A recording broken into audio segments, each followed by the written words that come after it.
अरब के अंदर सुर्ख ऊँट की बहुत कीमत है। जो लोग अरब में रहते हैं उनको मालूम है, सुर्ख ऊँट बहुत कीमती होता, बहुत महंगा होता है। जैसे आपके यहाँ कोई बकरा जिसकी खाल पर अगर अल्लाह लिखा हुआ आ जाए या मोहम्मद लिखा हुआ आ जाए तो उसकी कीमत बढ़ा दिया जाता है, बढ़ जाती है। 1.5 लाख, 2 लाख, 2.5 लाख। एक मरतबा मैं मार्केट में गया तो आदमी दिखाने लगा कि उसमें लिखा दिया मोहम्मद लिखा है। हमने कहा चलिए होगा, लिखा होगा, चलिए कीमत क्या है? कहता है 2.5 लाख। मैंने कहा क्यों? कह लगा मोहम्मद लिखा है। मैंने कहा अच्छा ऐसा करो कि बकरा मुझे दे दो जितने का है, खाल में तुम्हें दे दूंगा। है मैं क्या करूंगा? तो मैंने कहा मैं क्या करूंगा?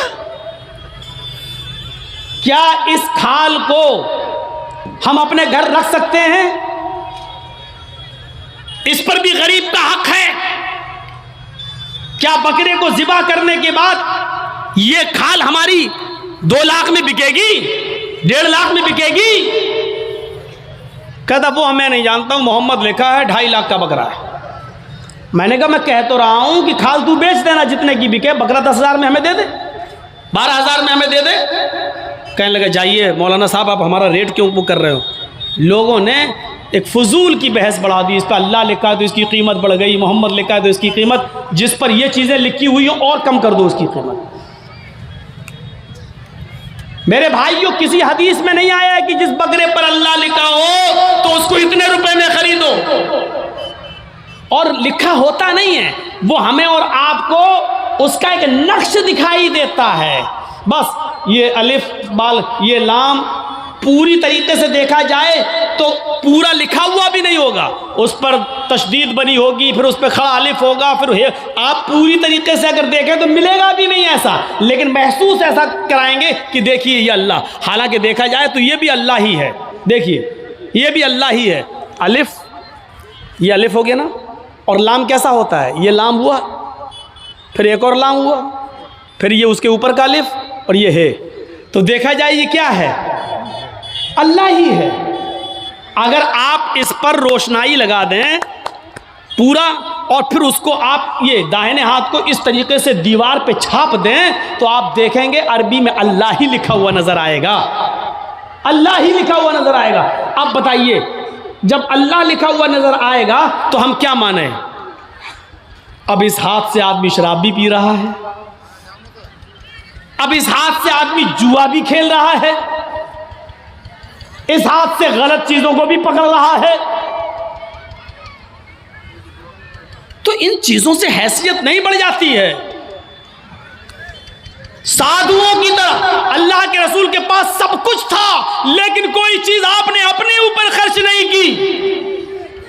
तारीख बताती है 100 ऊंट हमारे पास अगर 2 जानवर भी आ जाए कुर्बानी के लिए तो आज हम 10वीं को करते हैं और दूसरा बकरा 12वीं को करेंगे। क्यों? मेरी बेटी आएगी, मेरी बहन आएगी, मेरे रिश्तेदार आएंगे। दूसरा बकरा हम 12वीं तारीख को करेंगे अपने रिश्तेदारों को दावत देने के लिए। लेकिन अल्लाह के रसूल ने 100 सुर्ख ऊंटों की कुर्बानी की और एक ही दिन की 10वीं तारीख को। मैं ये नहीं कह रहा हूं 11 को नहीं कर सकते हो, 12 को नहीं कर सकते हो, 13 को नहीं, मैं मना नहीं कर रहा हूं, जायज है। कुल्लु अय्याम तशरीक ज़िब्हुन, अय्याम तशरीक के सारे दिन कुर्बानी के दिन है, मैं मना नहीं कर रहा हूं। लेकिन अल्लाह के रसूल ने 11वीं और 12वीं को और 13वीं को कुर्बानी नहीं की। आपने 100 ऊंट भी ज़िबा किए तो 10 को किए हैं 100 और गोश्त सारा का सारा तकसीम कर दिया। आपने अपने पास कुछ नहीं रखा। जर्जीत साहब शादी से पहले किस पे सोते थे? दरी पर, चटाई पर। जर्जीत साहब की शादी हो गई, जहेज में डबल बेड मिल गया, मसहरी मिल गई, बिस्तर मिल गया। शादी के बाद हमारी सोने की स्टाइल बदल गई, चलने की स्टाइल बदल गई। जर्जीत साहब साइकिल पे चलते थे, अब बाइक पे चल रहे हैं। बड़े आदमी हैं, 4 व्हीलर भी दे दी होगी हो सकता है ससुराल वालों ने, अब 4 पहिए की गाड़ी पे चल रहे हैं। रहने की स्टाइल बदल सकती है लेकिन मोहम्मदुर रसूलुल्लाह 25 साल की उम्र में जब 40 साल की एक बूढ़ी औरत खदीजा से निकाह करते हैं। खदीजा अरब की बहुत बड़ी दौलतमंद और रईस खातून थी। जब अल्लाह के रसूल की शादी उनके साथ होती है तो खदीजा अपने साथ सारा माल भी लेके आती हैं, सारा ख़जाना लेके आती हैं, सारा बिजनेस लेकर आती हैं। अल्लाह के नबी सल्लल्लाहु अलैहि वसल्लम शादी के बाद भी उसी चटाई पर, उसी इकहरे बिस्तर पे सोया करते थे जो शादी से पहले आप सोया करते थे। आप ताज्जुब करेंगे, एक बार अल्लाह के नबी सल्लल्लाहु अलैहि वसल्लम जिस बिस्तर पे सो रहे थे, हजरत आयशा ने उस बिस्तर पर लेट कर देखा जो काफी गड़ रही थी। फरमाया अल्लाह के नबी को ये बिस्तर कितना गड़ता होगा, कितना चुभता होगा। हजरत आयशा ने उस बिस्तर को दोहरा कर दिया, दोहरा इकहरा था उसको दोहरा कर दिया ताकि थोड़ा सा नरम हो जाए। अल्लाह के नबी उस बिस्तर पे सो जाते हैं, तहज्जुद की नमाज में नहीं उठ पाते हैं। जब आंख खुली तो फजर का वक्त था, फजर की नमाज पढ़ाने के बाद जब घर पे आते हैं तो पूछते हैं आयशा तुमने बिस्तर पर ऐसी कौन सी चीज बिछा दी थी? आयशा तुमने बिस्तर पर ऐसा क्या बिछा दिया था? आज मुझे नींद आ गई और मैं रात में अल्लाह की इबादत न कर सका, तहज्जुद के अंदर उठ नहीं सका। फरमाया अय अल्लाह के नबी बिस्तर के नीचे तो मैंने कुछ नहीं बिछाया, वो बिस्तर जो इकहरा था उसको मैंने दोहरा कर दिया। मैंने लेट कर देखा, आपको कैसे नींद आती होगी, वो तो काफी चुभ रहा था, काफी गड़ रहा था, मैंने उसको दोहरा कर दिया। फरमाया आयशा ऐसा मत करो, जैसा बिस्तर पहले बिछाती थी उसी तरह बिछाओ, बिस्तर को इकहरा रहने दो, मेरी पीठ पर गड़ता है तो गड़ने दो, मेरी पीठ पर चुभता है तो चुभने दो। जब बिस्तर गड़ता था चुभता था तो मेरी आंख खुल जाती थी और मैं रात में उठकर तहज्जुद की नमाज पढ़ लिया करता था, अल्लाह को याद कर लिया करता था। आयशा आइंदा बिस्तर उसी तरह बिछाओ, मेरे लिए आराम का ऐसा इंतजाम न करो कि बिस्तर पर मुझे नींद आ जाए और फिर मैं उस रात में उठकर अल्लाह को याद न कर सकूं, उस रात उठकर मैं अल्लाह को का जिक्र न कर सकूं, तहज्जुद की नमाज न पढ़ सकूं। आयशा अल्लाह ताला को रात की तारीकियों में याद करने का मजा कुछ और है, जब सारी दुनिया सो रही होती है और मेरी करवट, मेरी कमर नरम गरम बिस्तरों से अलग होती है और सजदे में सर होता है, तो उस वक्त का मजा कुछ और होता है कि सारी दुनिया ख्वाब खरगोश में मस्त है और अल्लाह का एक बंदा अपने रब से अजाब जहन्नम की पनाह मांग रहा है, जन्नत का सवाल कर रहा है, रात की तारीकी में अपना सर सजदे में रख के उसको मालिक और अपने आप को अल्लाह का गुलाम बना रहा है। आयशा तुमने बिस्तर को ऐसे बिछा दिया कि इस बिस्तर पर मुझे इतनी नींद आ गई कि मैं रात को उठ नहीं सका। आयशा मुझे इतना आराम न दो कि मैं रात में उठकर अल्लाह को याद न कर सकूं। रहने सहने में शादी के बाद भी कोई फर्क नहीं आया, यहाँ तो शादी के बाद बिस्तर बदल जाते हैं, रहन सहन की स्टाइल बदल जाती है, रहने सहने का तरीका बदल जाता है, उसमें प्रमोशन हो जाता है, तरक्की हो जाती है। लेकिन मोहम्मद रसूलुल्लाह की जिंदगी पे नजर डालो कि अल्लाह के नबी ने शादी से पहले जिस बिस्तर पे लेटते थे शादी के बाद भी उसी बिस्तर पर, जबकि खदीजा की दौलत नबी के कदमों पे थी, लेकिन अल्लाह के नबी ने खदीजा की दौलत को अपने ऊपर इस्तेमाल नहीं किया। खदीजा जो दौलत लेकर आई उस दौलत को भी अल्लाह के रसूल ने दीन के काम में, गरीब और मिस्कीनों में लुटा दिया। मेरे भाइयों हमें देखना है कि साधु कौन है। साधु उसको कहते हैं जिसके पास सब कुछ हो, दौलत की कमी ना हो, लेकिन उसने अपने ऊपर कोई चीज खर्च न की हो, सब गरीबों और मिस्कीनों में लुटा दिया हो। इस तारीफ का सही हकदार सिर्फ जनाब मोहम्मद रसूलुल्लाह सल्लल्लाहु अलैहि वसल्लम है। आपके पास किस चीज की कमी थी? लोग कहते बहुत गरीब थे, ये तो नहीं, अल्लाह के रसूल से ज्यादा कोई अमीर था? अल्लाह ने कहा था कहो तो इस पहाड़ को हम सोने का बना दें, और ये ओहद पहाड़ जब सोने का बन जाए तो जहां आप चले ये पहाड़ भी आपके साथ चले। लेकिन अल्लाह के नबी ने अल्लाह ताला के इस फरमान को, इस गुजारिश, अल्लाह ताला के इस हुक्म को नाफिज होने के बाद मना कर दिया कि नहीं नहीं, आय अल्लाह मुझे दुनिया में आराम नहीं, सोना नहीं चाहिए, चांदी नहीं चाहिए, बल्कि आपने फरमाया अल्लाहुम्मा जअलनी फी हयाती मिस्कीना, आय अल्लाह दुनिया में मुझे जितने दिन जिंदा रख, मिस्कीन बना के जिंदा रखना। आए अल्लाह जब मुझे मौत आए तो हालत मिस्कीनी में मुझे मौत आए, और अल्लाह कल क़यामत के दिन जब मैं उठाया जाऊं तो फ़कीरों में और मिस्कीनों ही में मैं उठाया जाऊं। ये अल्लाह के रसूल की दुआ थी, जबकि अल्लाह ताला तो ओहद पहाड़ को सोने का बनाने के लिए तैयार था। नबी अकरम जहां चलते पहाड़ आपके साथ साथ चलता, लेकिन अल्लाह के रसूल ने पहाड़ को सोने का बनाने से मना कर दिया और कहा कि मुझे दुनिया के ऐशो आराम नहीं चाहिए।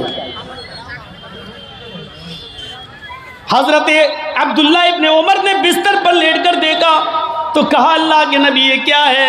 जब अल्लाह के नबी उस बिस्तर पर सो के उठे तो देखा कि उस निशान पड़ गए। आप किसी खुरदुरी चटाई पर लेटिए, नंगी पीठ, जब आप उठेंगे तो चटाई के निशान आपकी पीठ पर पड़ जाएंगे। अल्लाह के नबी की पीठ पर जब निशान पड़े तो हजरत अब्दुल्ला इब्ने उमर ने जब ये देखा तो चीख पड़े, आए अल्लाह के रसूल आप तो यहूद और नसारा तो नरम गरम बिस्तर पर सोएं, और आप जो हैं ऐसी चटाई पर जिससे आपके निशान पड़ जाएं। नहीं नहीं, आज के बाद आप इस चटाई पर नहीं सोएंगे। आपने कहा फिर लवित्तखज़ना लकवतान, आज हम आपके लिए एक नरम गरम बिस्तर बना देंगे, नरम गरम गद्दे का इंतजाम कर देंगे, आप उसके ऊपर सोना। अल्लाह के नबी सल्लल्लाहु अलैहि वसल्लम ने फरमाया नहीं, आए अब्दुल्ला मेरे लिए नरम गरम बिस्तर का इंतजाम मत करना। माली वलिद दुनिया माना फिद दुनिया इल्ला कराकी बिन इस्तज़ल्ला तहता शजरा थुम्मा राहा। मेरे लिए नरम गरम बिस्तर नहीं, मैं तो इस दुनिया में एक मुसाफिर की तरह हूं। जैसे मुसाफिर थक जाता है तो एक सायादार दरख्त के नीचे आराम करने के लिए बैठ जाता है, थोड़ा पानी पीता है, सस्ताता है और फिर उठ के चल देता है। मैं भी इस दुनिया में एक मुसाफिर की तरह हूं, चंद दिन रहूंगा और फिर ये दुनिया छोड़ के चला जाऊंगा, फिर इस दुनिया से मैं निकल जाऊंगा। मैं तो एक मुसाफिर की तरह हूं। नहीं नहीं, एक हदीस में आता है आपने हजरत उमर को सख्ती से मना किया था, मेरे लिए नरम गरम बिस्तर न बनाना। लहुम फिद दुनिया व लना फिल आखिरा, ये नरम गरम बिस्तर इन यहूद और नसारा के लिए दुनिया में है और हमारे लिए आखिरत में है। हमारे लिए आखिरत के अंदर बनाए आखिरत में है, हमारे लिए दुनिया में नहीं है, हमारे लिए आखिरत के अंदर बनाए गए हैं। इसलिए हमें दुनिया के ऐशो आराम नहीं चाहिए। साधु इसको कहते हैं जिसके पास सब कुछ हो लेकिन उसने गरीबों पर निछावर कर दिया हो, मिस्कीनों पर लुटा दिया हो, अपने पास उसने कुछ ना रखा हो। आसिना साधुत मनम, जो साधुओं की तरह अपनी जिंदगी गुजारेगा, अष्टो गुड़ा, और उसके अंदर 8 खूबियां पाई जाएंगी। अब 8 खूबियां भी देख लो किसके अंदर थी। अल्पभाषी, वो कम बोलेगा। कम बोलने वाला कौन था? पूरी जिंदगी आप पढ़ जाइए, मुहम्मदुर रसूलुल्लाह सल्लल्लाहु अलैहि वसल्लम से ज़्यादा कम बोलने वाली शख्सियत आपको नहीं मिलेगी। ज़रूरत के वक्त बोलना और उतना बोलना जितनी ज़रूरत है, उससे ज़्यादा नहीं। ये हमारे और आपके यहाँ का माहौल है, कोई ज़्यादा बोल रहा है, कोई कम बोल रहा है। अल्लाह के रसूल उतना ही बोला करते थे जितनी ज़रूरत है। कभी कभी तो ऐसा होता था कि पूरा जवाब भी नहीं देते थे। कम बोलने का हाल ये था कि एक मर्तबा कुछ यहूदी अल्लाह के नबी के पास आए। मुस्लिम शरीफ किताबुस सलाम पढ़िए, चैप्टर। नबी अकरम के घर पे आए, दरवाजे को दस्तक दी, अल्लाह के रसूल ने दरवाज़ा खोला, यहूदियों ने सलाम किया। कर हकीकत वो सलाम नहीं था, बल्कि उस सलाम के अंदर छिपी हुई बद्दुआ थी। उन यहूदियों ने आते ही कहा अस्सलामु अलैकुम या रसूल अल्लाह, अस्सलामु अलैकुम। क्या कहा? अस्सलामु अलैकुम, लेकिन कहा ऐसे, अस्सलामु अलैकुम या रसूल अल्लाह। आए अल्लाह के रसूल, आप पर मौत हो। अस्सलामु अलैकुम नहीं कहा उन्होंने, सलामती हो, बल्कि क्या कहा? अस्सलामु अलैकुम, मौत हो आप पर, बर्बाद हो जाएं आप। तो अल्लाह के रसूल सल्लल्लाहु अलैहि वसल्लम समझ गए, आपने सुन लिया। इन यहूदियों ने अस्सलामु अलैकुम नहीं कहा, बल्कि इन यहूदियों ने क्या कहा? अस्सलामु अलैकुम। तो अल्लाह के रसूल ने इतना कम जवाब दिया, मुख्तसर, चूँकि आप कम बोलते थे, आपने उसका बहुत ही शॉर्ट में जवाब दिया, वालेकुम। यहूदी झिलमिला गए हैं। यहूदियों ने कहा अस्सलामु अलैकुम, मौत हो आप पर। आपने उसके जवाब में सिर्फ इतना कहा वा अलैकुम, तुम पर हो, यानी जो तुम मुझ पर भेज रहे हो वो